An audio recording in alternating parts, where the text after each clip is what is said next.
मुंबई बॉम्बस्फोटातील सलीम कुत्ता याच्या dance party प्रकरणात शिवसेना उद्धव ठाकरे गटाचे जिल्हा प्रमुख सुधाकर बडगुजर यांच्यासह भाजपचे पदाधिकारी व्यंकटेश मोरे यांच्यावर देखील आडगाव पोलीस ठाण्यात गुन्हा दाखल करण्यात आलाय।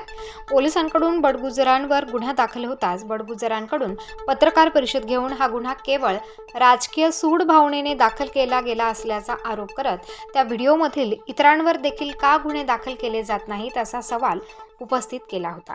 त्यानंतर पोलिसांकडून भाजपचे पदाधिकारी असलेल्या व्यंकटेश मोरेवर गुन्हा दाखल करण्यात आलाय।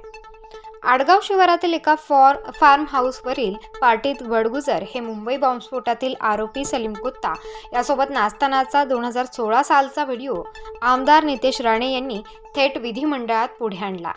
यानंतर संपूर्ण राज्यात खळबळ उडाली।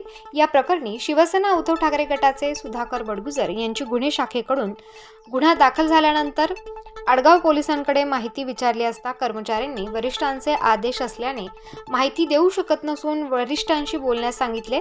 तर वरिष्ठ पोलीस निरीक्षकांना माहिती विचारली असता त्यांनी देखील माहिती देण्यासाठी टाळाटाळ केली।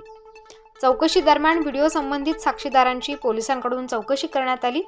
बडगुजरांकडून प्रश्नांची आलेली उत्तरे आणि साक्षीदारांच्या जबाबाची तपासणी पोलीस करत होते। अखेर 2 महिन्यानंतर नाशिक पोलिसांकडून सुधाकर बडगुजर व व्यंकटेश मोरे यांच्यावर बेकायदेशीर कृत्य केल्याचे कलमान्वये आडगाव पोलीस ठाण्यात गुन्हा दाखल करण्यात आलाय। Star news bureau, Nashik.